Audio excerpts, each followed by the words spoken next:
That's one of the main points of my book, I think, is that you really have to travel your own path, as scary as it might seem, and there will be obstacles. But you want to know something? I think that the obstacles of trying to forge your own path are not as bad as the suffering from not living the life that's true to you. Jenna Maio is a wife, mother, and a freelance writer. She studied English and creative writing at Emory, and then she went on to complete a joint degree in law and environmental studies from the University of Pennsylvania Law School. Over the years, she came to Israel. She learned at Neve Yerushalayim and Midreshet in Jerusalem, where she deepened her Jewish learning. She recently got to publish her very first book, Princess Without a Crown, Returning to My Jewish Roots, which, by the way, guys, is amazing. I loved it. And she also hosts the Modern Jewish Girl podcast, and that's available on Apple Podcasts and Spotify. Today we're going to talk to Jenna about her journey in the Baal Tshuva movement. Welcome to a new episode of Open Book with Eitan and Itai. I'm Eitan. And I'm Itai. And we have here... Yeah. You want to say? Go ahead. Yeah. Wonderful. I was going to introduce myself. I'm Jenna. And we're so delighted to have you. We also have my very special wife, the best wife in the world.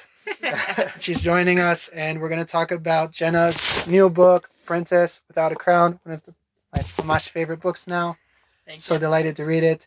I just wanted to say that as I was reading it, I was reminded that Eshet Chayil means a valorous woman, meaning a courageous woman. And throughout your book and your story, which hopefully we can hear a little bit about today without too much spoilers, so people will still get the book. Okay. Just like your courage and a lot of people go through something similar. So the courage was just inspiring, and different times when you were talking about speaking to Hashem made me think, when's the last time did I speak to Hashem like that? Stuff like that. So it was very inspiring. Thank you. Yeah. Wow. Thank you for saying that. Yeah. So you want to tell us a little bit about yourself for the readers that doesn't know you? Okay, so basically I grew up in the Five Towns. Whoever's not familiar, it's a very large Jewish community on Long Island, New York. And what's so crazy is that I saw religious people all the time, but I basically grew up in a totally secular Jewish bubble, even so much so that we were in Woodmere Park, which is where like most of the a lot of religious people are, and it got so religious that my parents like freaked out and they were like, we're moving. So we moved to the town over called Hewlett, which is still part of the Five Towns. It's not as known in the religious world, but I was like safe in my secular Jewish bubble there.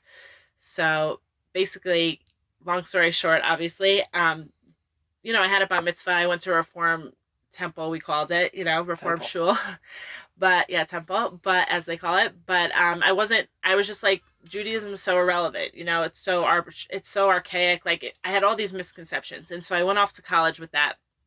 But I was a very like spiritual person, so I was kind of like searching, and I remember people would ask me like, "Are you Jewish?"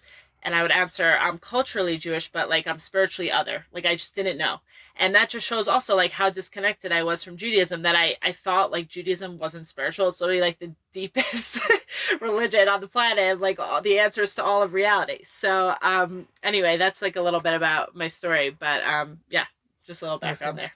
Also, me personally, just reading the book, it was so emotional for me that I could only read like a chapter or two at a time. I'd be mamash crying at the end of every chapter. And when I told that to my wife, she was like, "What do you mean? I didn't cry." And I said, "Well, you're not Baal Tshuva." Wow. So you're the holiest woman I know, but I'm just saying, it just resonated with me so deeply, and things happening, and also like I know how it ends because like I met you, right? So so like, but just like it's just a happy journey. Even the struggles, the art, all of that, I really connected to, and I think it's very important for a lot of people who are finding the religion and stuff to read a book like this and know that they're not alone. Right. Yeah. For sure. Yeah. What my Rav from LA, he said, like, this book it's a book about a process of, like, there's a process that goes on when you're kind of going down this path of becoming more observant Jewishly. And so I tried to document that process basically. Wow. You did a great job. Thank you. I tried. This is going to do very well, this book. Amen. It's a beautiful book. Amen. Thank you. I want to ask. Yeah. If it's okay. I see you're reading the question. No, that's the time for you to ask. Okay. There's always people that do the journey and make changes, and then they write a book. Right. But do you feel the writing a book is like looking outside on your journey, or it's like the highest point of your journey? Like, this is part of your journey, Right, writing and right. seeing how you changed and how you Yeah. continued and how you... Totally. Right. Like, it's the story doesn't end. Like, it keeps going, you know? Right. The story continues, you know. We were saying before, like, we're still in suspense as to what's gonna happen next. Yeah.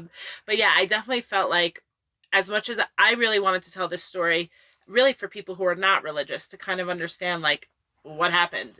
You know what I mean? Like, I have a lot of friends from home and family who just, they didn't understand like why I would choose this What was your parents' path. reaction to the book? Yeah, my parents were very upset, to put it mildly. In the beginning, they just felt very alienated. Neither of them came from religious homes. My grandparents didn't come from religious homes. Mhm. Maybe a little bit traditional, but I have great grandparents who were assimilated Americans, so like really very assimilated, and so they were just completely alienated by it.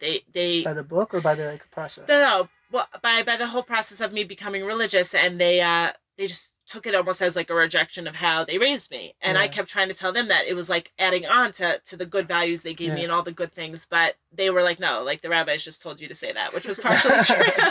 But basically, to answer your question, yes, I view the book kind of, I had to do it. I wrote it for people to see why I became religious, but I also had to do it for myself as like a cathartic thing to kind of process like what I went through, because it was so dramatic. It was a big shift.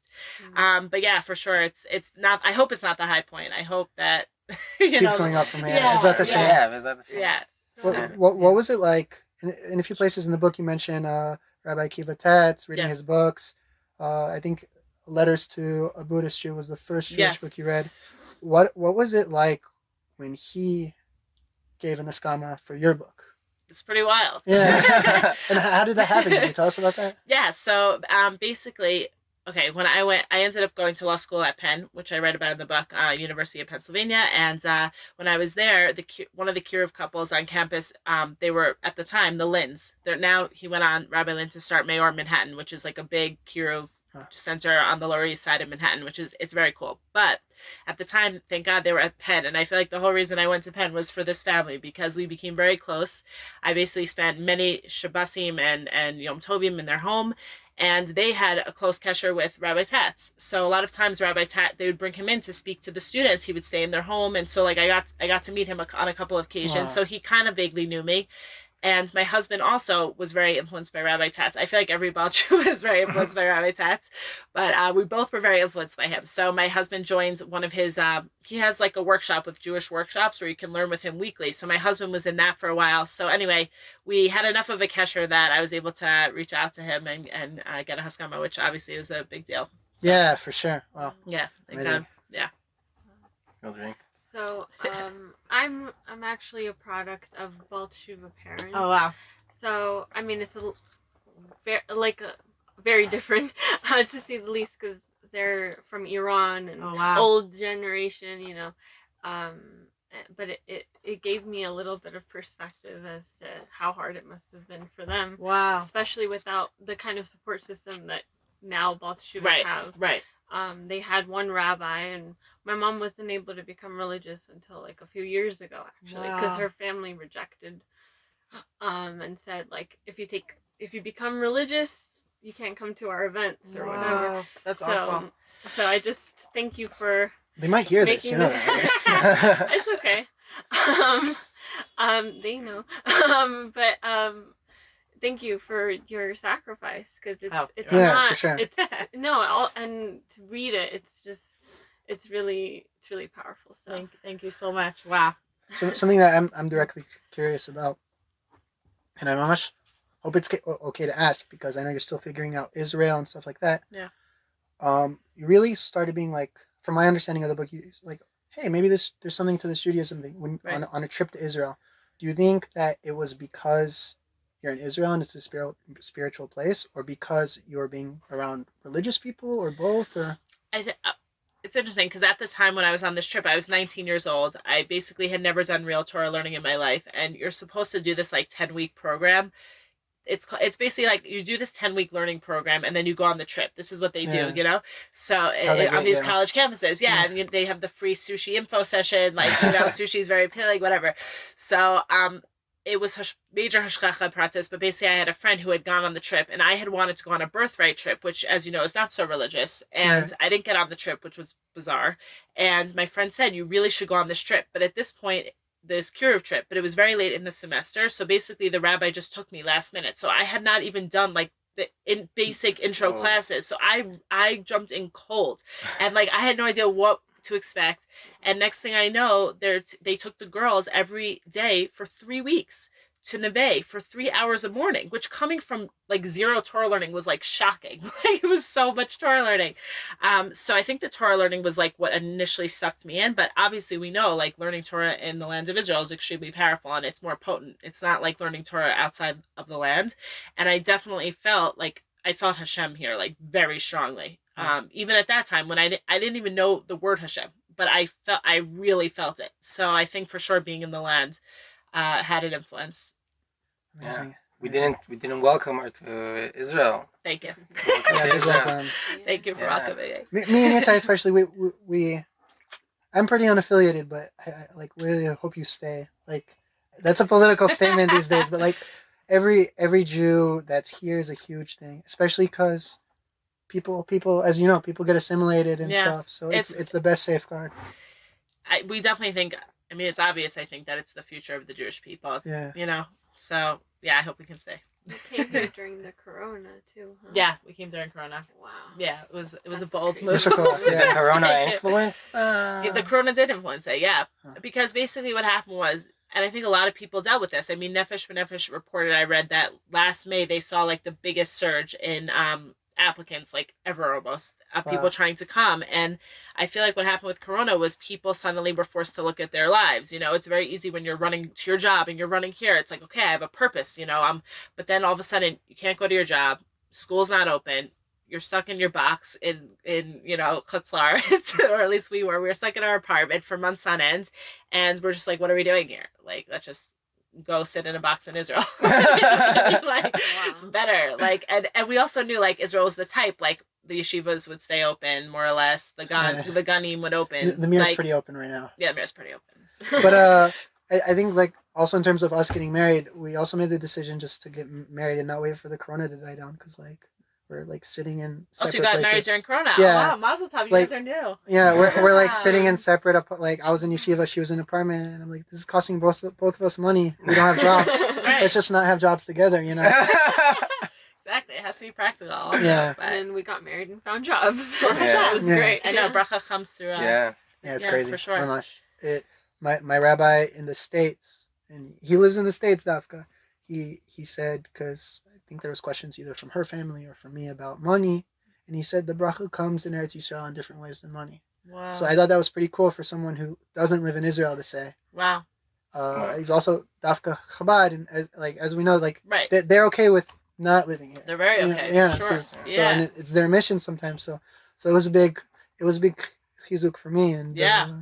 It's definitely not easy. I feel like there's a lot of sacrifices that come with living here. At least for us, you know, like we don't have family here, and not only do we not, language. As you can tell, my accent, I don't speak so much Hebrew. My husband's better, thank God. But yeah, it's challenging for sure. But I feel like it's also so powerful and so amazing at the same time. So yeah, everywhere is pros and cons. It's yeah. It's amazing. I feel when I meet, we learned in Machon Meir, and in Machon Meir there are a lot of Batshuva Gerim. People from all over the world, mamash. Every Spain, tribes What in kind Africa. of, who started the yeshiva? Like it's Chabad or it's No, it's It's Tzionit very, Dati. very Zionist. Oh, okay, Rav fine. Kook. Okay, fine. And every time I see someone that decided to make Aliyah, now my cousin is making Aliyah and going to the army. But we love all Jews also. Of course. We love all Jews. Thank you for reminding me. But yeah, it's special when you hear about someone that decided to come back. It's very special. Thank you.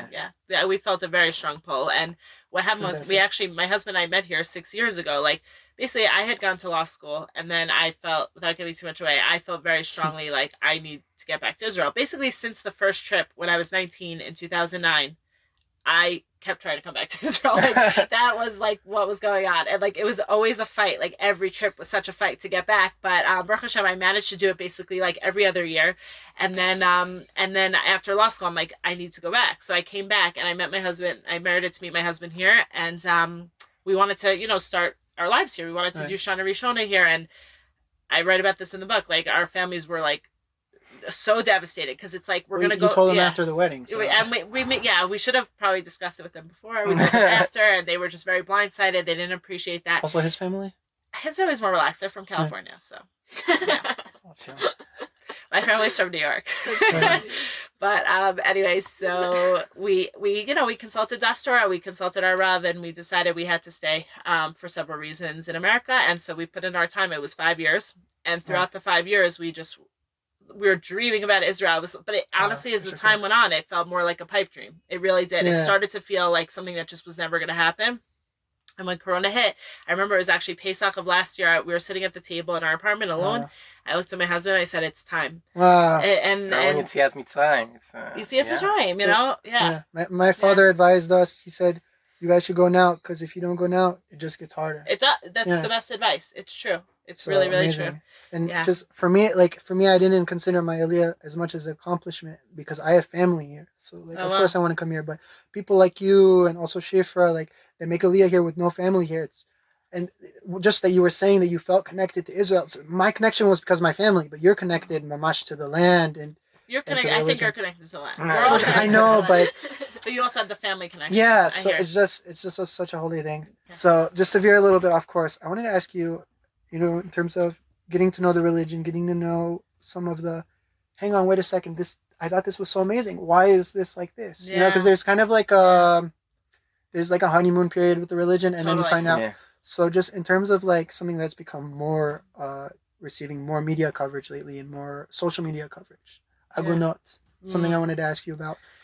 What solution do you have to this problem from a legal perspective?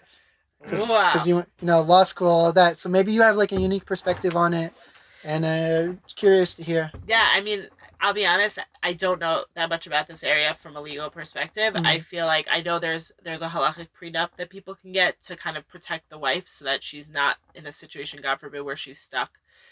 Without a get, we didn't get one. Yeah, we didn't get one either. I don't know. I mean, I just felt like, and this might sound naive, but I just felt like my husband really was my soulmate, and like he's a good guy, and I just can't imagine, God forbid, like we ever were at that point, he would like refuse a get. Like I can't even like envision. So for me, I didn't feel like it was so necessary. But I definitely think it's a good idea for people to do in general, and just to be safe. Women might as well protect themselves. Well, what does the halachic prenup do exactly that makes it possible? I don't exactly know. I just know that it basically makes it so that the woman is protected in some way. I really don't know. They take from his bank account money or something. So, here in Israel, they can take money. So actually, I wanted to do it just because not because I'm scared of it. We'll cut this out. I trust him with I trust him with my every being, but it's just to make it more public, so that like more. You're saying people, that more regular, like more normal, more acceptable, so that everyone does it. That's kind of where I stand. I agree with that. That's very smart. Can we still get one? Sure, yeah. So you can get it after you're married.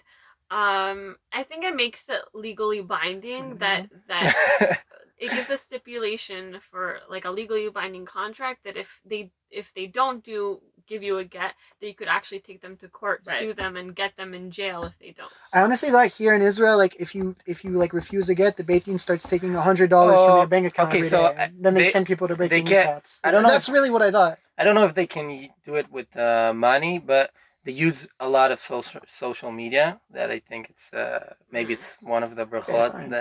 To put pressure. There was a story just now this week that finished. Someone 12 years didn't, and it's very sad. Yeah, it's very sad. But I don't know from a legal side. So. I don't know. I know. Yeah. Sorry, I don't have a good response. Yeah. No, it was wonderful. Well, it's also about the discussion, but I really thought that they take money. No, they take money from his bank account, because here they're like there's like bit of a twinning with religion and Yeah, church the and state. Rabbanut, So Right, yeah, right, so like right, they can maybe do it's it maybe. connection. right. Yeah, I think it's important that it gets talked about. So that's good. 100%. So Yeah. we're talking about it. It's definitely one of Yeah. those things that when I first heard about it, I'm like, eek, that Yeah. sounds pretty old school, Yeah. like Yeah. coming from a modern American society. But like I don't know, Hashem has his das, Hashem. There's Right. certain things we don't understand, we're not meant to understand, but it's nice that there are these kind of like modern inventions, like a halakhic prenup, where we can kind of like not like circumvent it, but kind of prevent the harm. Well, he gave us brains, like exactly for right, that. Yeah. exactly, yeah. It's So true. we're gonna stop here and take a break. Wait, I have a question. Oh, No, I want to continue. I want to continue your question because Okay. Go ahead. I remember. sorry about that. I'm not about you. No, it's okay. I'm not about you, but I remember the first year I went to learn Torah, and it's really unique. And afterwards it's a little harder, as he said. You have like the honeymoon time Yes, with the it's very true. and as a Baal Tshuva, I guess I know a lot of Baal Tshuva. It's not only from the mind, like they're looking, learning it. It's also feeling a lot. Like you feel the 100%. connection Yes.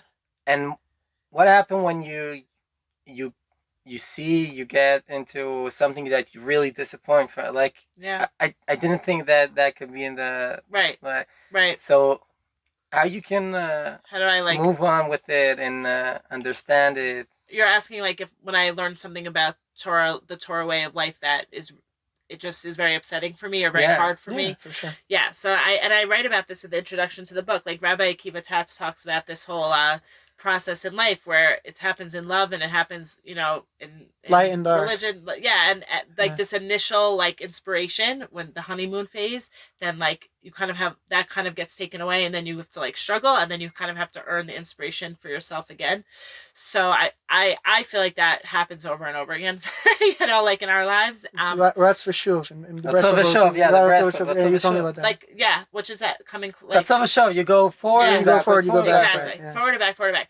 But basically, like, and also, I had a teacher from Neve, Rabbi Daniel Katz, who said this quote, and it always stuck with me, which is, "In the light, look for the truth, and in the dark, stay true to the light." So basically, like when I have times of clarity where I'm feeling connected, I see Hashem's hand. I try to like hold on to it. I try to like remember it, and I Wow. try to do what I can, whether it's like learning more or just like a good davening, whatever. And then when I have times where I'm feeling very disconnected, I don't see Hashem's hand. I'm struggling with the lifestyle, which can be challenging at times. Things like that, especially as we get ready for Pesach. Yeah. But Thanks for coming the oh, week you're before welcome. Pesach. Yeah. It's great. I don't have to clean right now. But yeah, so as I have those challenging times, I basically just tell myself like Hashem's with you, like Hashem loves you, and this is what you're meant to be doing, and you're gonna get back to a place of light. And Baruch Hashem, like I've been religious for almost 10 years now. I always get back to a place of light. I'm not saying I'm running around like on a cloud inspired all the time, but like I always feel like I get back to a place of connection eventually. Even it could be months, it's not. But I try to just stick with basic davening and learning, and like those are the things that always help me feel connected. So yeah, I try to keep doing that even when I don't feel like it necessarily. Can you repeat the sentence? Yeah. The quote you said. In the light, look for the truth, and in the dark, stay true to the light. Which is it's always stuck with me. Yeah, it's very good. So okay, so we'll do a break. When I want sparring, where do I go? I go to Pomerantz Bookseller in Jerusalem. It's an amazing, magical, wonderful place. Fantastic. Every book you could ever want is there, and if it happens for some reason not to be there, they'll get it in for you. There's no problem. If you don't even know which book you want, that's also not a problem. They'll help you figure it out. Best service in Israel. Fantastic people. Great selection. Come down to Pomerantz Bookseller in Jerusalem, or give them a call. They do delivery right to your door. Fantastic service. They can even drop ship sometimes to America. Their phone number is 02-623-5559. That's 02-623-5559. You can also WhatsApp them or send them an email. So one thing I really liked in your book is that you mentioned thinking about what kind of life you want to have. You were at a crossroads and you realized you want to have a life like the life your rabbi and his wife had, and also the life that your parents had, or meaning what was important to your parents, family and stuff like that. I felt much the same way. we see that, and you also mentioned something else. You mentioned that in the past, everyone dressed modestly. Yeah. So like also marriage was like you do a thing, and you Right. see all these things coming down. Do you think? And I'm really curious about this because those things are important. Like the religion is important, but independent of the religion, it's important for a society to have marriage, to have kids, to have I all these agree. things. These are moral things. So do you think that religion's a necessary component of that, and without it, it'll erode, or do you think it can continue? Wow, that's a big question. Yeah, I don't know if I I'm told like you. if I don't know what the credibility I have to. I don't know how much weight my answer will hold, but basically, yeah, I think that a society without God, it I don't see how the morality can stick. And we're seeing that today in America. I mean, that's part of why we came, because Wow. what's going on in America is this a society that started as a country that for freedom of religion. I mean, that's how it started. It was a religious country. Okay, everyone was free to practice their own religion, but it was a religious country. Right. And now religion's like mocked. It's a totally secular country. I mean, Well, there are it's a bit of religious a problem people, here but too, like in the media and yeah, stuff, a little bit. it makes sense. Yeah, the mainstream the Uh-huh. mainstream liberal mentality is very secular, and Right. you're just seeing like the decline in morality, the decline in the families. Like people are getting married later, people are not getting married at all, people are having less kids, and we know that like with the decline of the family, that's like a sign of the decline of the society. So I think it's actually very Right. scary. It's because like it's Yeah, the microcosm of the right. society as a whole. It's a very good See point. some communities that have problems with marriage, with single parent homes and stuff. So that leads into other problems as Right, well. a Yeah. 100%. Yeah. Yeah. So no, I think for sure, belief in God and is like the foundation for a moral society, in my opinion. Right. Yeah, I think that for having a moral society, you need to believe that our world is good, Yeah. and Wow. I think a lot of what we said, less children, less people get married. It's Yeah. because they see the world.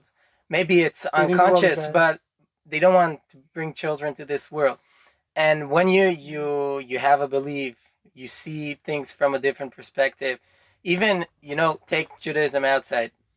Every religion or believing in something bigger than you and trying to understand differently what you see, it's optimistic. Right. You don't see it because it's really hard to stay optimistic, especially we have the corona. We need like to get a lot of As much strength, chizuk as a lot of possible. chizuk.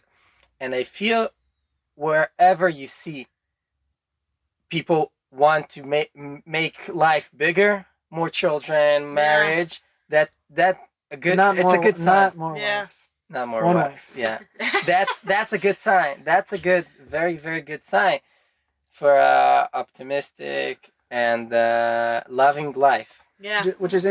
interesting because from like the uh, scholarly perspective, the way they rate the developing world is how few children do you have. Right. Like they say in Right. Africa they have 4+, and in Yeah. America they have between 1 and 2, so it's Yeah. more developed. Yeah. And then there's Jews and I guess Muslims and Christians who are like, okay, like you hold on to that. You know, Yeah. we're gonna do what we're gonna do. Yeah. What advice do you have?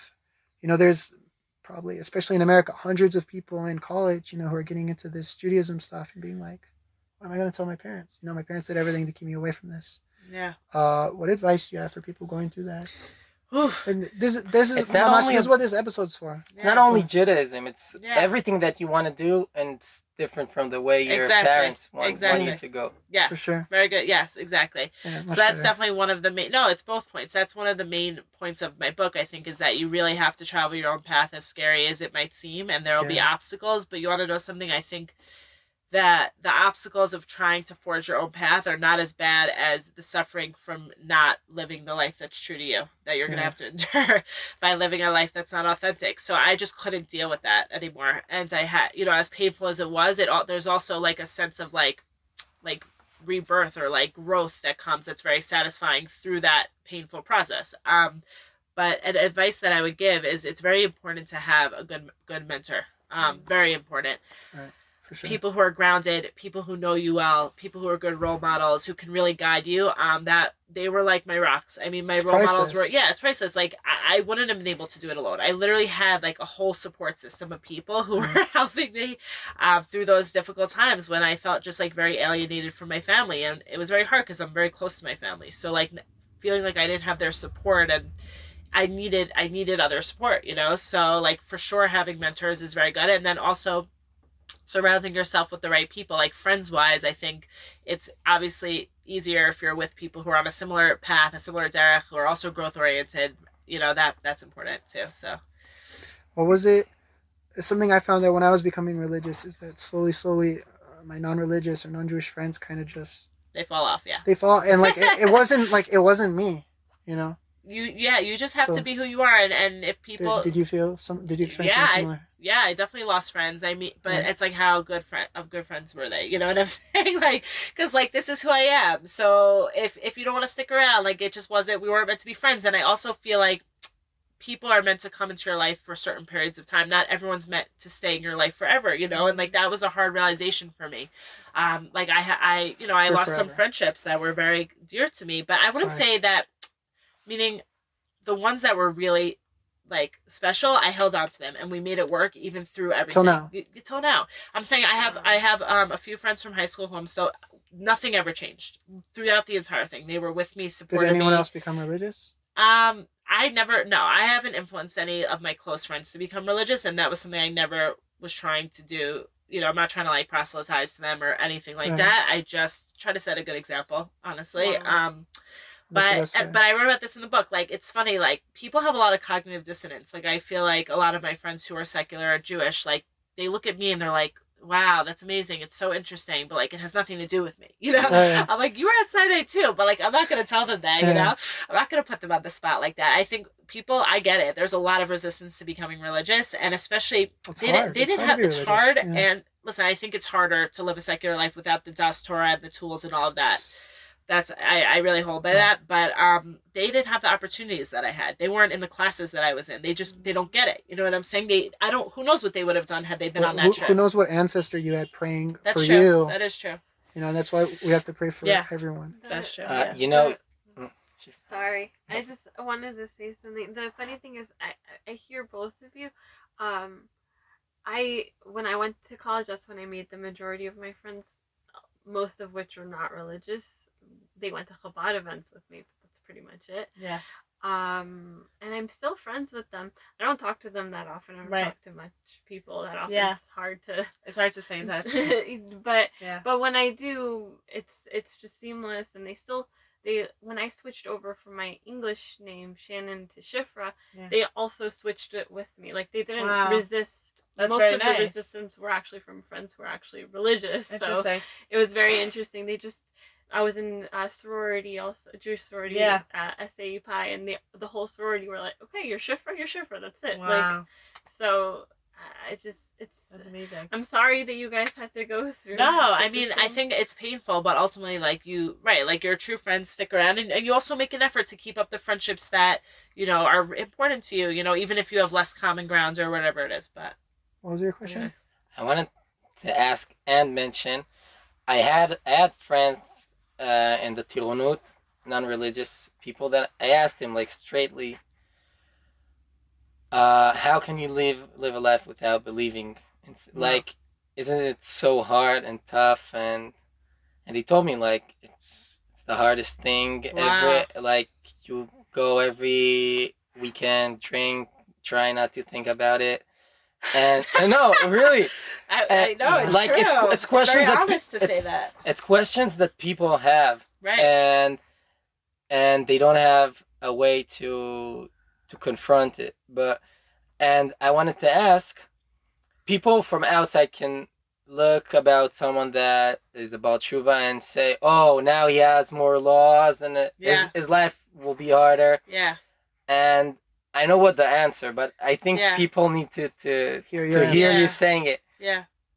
Did it make your life better, Yeah. happier? I think ultimately, like I always say this, constriction actually leads to more freedom. And it's funny because we're talking about this now with Pesach, like we were taken out of Wow. Egypt to be slaves to serve Hashem. I don't want to say slaves, to serve Hashem. Right. Like we were taken from one bondage to another bondage, but a much better bondage where I do believe that the Torah lifestyle provides so much fulfillment that I just wouldn't have if I didn't have it. Yes, it's a lot of work and sacrifice and restrictions that are sometimes not convenient. I'm not in the mood, but there's something to be said for doing things when you're not in the mood, and it Yeah, creates like that's creates connection. Yeah. a real spirituality of consistency that it's not just like, oh, I'm gonna like do yoga and meditate when I feel like it. Yeah. It's serious, and it's not always easy, but yeah, I believe it's for sure brings a lot of happiness and joy and fulfillment and nachas. And like I said, the secular lifestyle, it might be more freedom, quote unquote, but I see a lot of people just enslaved to their desires, Yeah. and they don't have the tools. They don't have das Torah. Like my husband and I look at people we know who are married, and we're like, you don't have like a Rav that you can go to, like what do you guys Without do? a Rav, I wouldn't like, still be married. yeah, like I'm saying, like what do you like? You don't have a Rav, you don't have das Torah, like. How do you have any like? How do you guys like have shalom bias? How do you guys know what to do when you have a disagreement? It's so like it's so like I think about like either non-Jews or Jews who do, like just especially men, because I think men really have no clue. And then like then comes rabbis and are like, you got to listen to her, you got to do what she Yeah. wants, and it's like, oh, I got to listen to her, I got to do what and it's like what all these poor souls without that. I Mama, know. like I just Listen, yeah, das Torah is a huge thing. It's a big part of our tradition for a reason. Seeking advice from a Rav that you both know and trust. And I don't know. Yeah, I don't. We would let's just put it this way: we wouldn't be here in Israel right now if we didn't have that. So right, wonderful. Yeah. Anyway, but yeah, I definitely think it leads to a happy life. Difficult but happy. Difficult at times but happy. A meaningful life. Meaningful, exactly. That really is what it is. Meaningful life. When everything in your whole life is given to you by rules, like right. From putting your shoes on to washing your hands and everything in between, you kind of get the opportunity to like use that structure to explore other areas of your life, like your perspective or experiences, and not worry so much about all these little minutia that's already set up for you. Right. Well, I think it's nice. I think the key word is opportunity. They're all opportunities to connect to Hashem and to kind of like align ourselves. I read recently, like the mitzvot, a lot of them we're trying to align our body with, the spiritual reality in the world. So it's pretty amazing when you think about. I know it's hard to connect on that level day to day, maybe, but it is pretty amazing what we're doing. So. Yeah, Shefra mentioned it. I think it's really, really right. Like when you go and tie your shoe, you can just tie your shoe or say, right. "Oh, Hashem wants me to do it in this way." It's unbelievable. And Hashem, like, he thinks, and he cares how you tie your shoe. Like it's unbelievable. It's amazing. Like Hashem cares. Yeah. Yeah. Yeah. It's really. Yeah. It's a lot of power. Yeah, for sure. Yeah, Baruch Hashem. Okay, I think I need to stop it and start it again. We're at 56. Is that right? Books so I can buy them one day. What after maybe you can tell me what this section. Where are we right now? This is all like the good hidden books. Yeah, this is the used books. These books. Oh, okay. Nice. Okay. So in the beginning of your book, you give us a quote from Rebbetzin Youngreis about smelling the fumes of pre-Hitler Europe. Yeah. What does that quote mean for you? So it's pretty scary.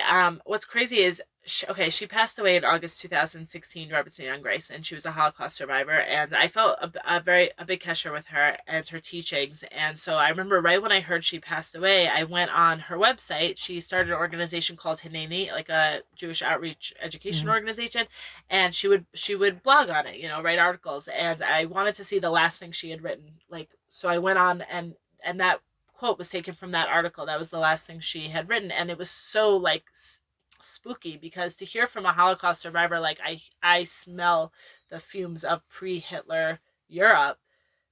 I mean, no one wants to hear that as a Jew, like it's very disturbing. But what was crazy was that she said, and it's not the anti-Semitic people that I fear, it's our own people because we don't know who we are. And that really just, it sticks out to me so much. It's obviously a huge part of the book that I call it Princess Without a Crown. Like we're children of the King, like we're supposed to be a holy nation. And unfortunately, a lot of people even religious people are very disconnected. Even me, like, you get into life day to day. You become disconnected from that reality and how we're meant to live and carry ourselves as a holy nation. So we have an opportunity now with Chol Hamoed to take the time to reconnect. I have army. Oh man, yeah. The army is also it's hard to stay connected in the army. You think, oh, I'm in the army, I'm fighting for the land, But it's it's another day and another Right. Yeah, day. So it it's doesn't hard. necessarily feel like Yeah. that. Well, I want to thank you for Yeah. Yeah. Welcome. no, No really, problem. for protecting Israel, defending democracy. It's unbelievable. It's called Welcome. Kabod. So Thank you. Yeah, but throughout your yeah. book, this is gonna be my last question. Okay. Throughout your book, I felt, like go on this journey with you, and there's these times where you just feel purposelessness. Yeah. You're in the wrong place. You're not supposed to be here. You're not supposed to be there, and it's mamash heartbreaking. How do you feel now? Now that I'm at this point, I can look back and clearly see, like, okay, I had to be in those places. I had to go down to Mitzrayim or whatever, come back up to the Holy Land. But yeah, like it was really hard, especially when I wanted to stay at Neve after college, and I had to go back, and I started law school in Philadelphia, and it was just like, dang, like this is so far from where I want to be in my heart. Yeah. But I remember, and I have this in the book, my rabbi at the time said to me, like, if this is where you are, this is where you're meant to be. And so, like, at that point, I was able to embrace it more. And he's like, you should be great wherever you are with whatever you're doing. Not just like, oh, I'll be great when I get to the next, the thing I really want to do, or I'll be great when I get to the next chapter. Like, no, like, just do wherever you are right now, just give it your all. So, like, once he told me that and gave me that chazuk, I was able to kind of really focus and get the most out of being there. And it was a wonderful experience in a lot of ways. It was painful, it was difficult, but it was also wonderful. I gained a lot of skills, and I grew a lot. It was very good for me in a lot of ways. So yeah, I did what I had to do, and looking back, I can see kind of how all the pieces fell into place. But obviously, it's hard when you're in it; you can't see the full picture. So It's hard. Yeah. yeah, thank you for that empathy. But when you're in the dark, you need to. Take the light with you. Stay out, yeah, Take stay the true to the truth. light. Yeah, stay Yeah, true to the- exactly. So for all our listeners, you guys should definitely buy this book. This is maybe my favorite book I've read this year. If you want to read it, and you should, give a call to 02-623-5559. That's 02-623-5559. Listeners of the show will get 15% off on the book. Buy it now. Thank you guys so much. Yeah. Yeah. pleasure. So you want to thank her, no? Yeah. No, Obviously. Thank you. Oh my you. gosh. Thank you. Like I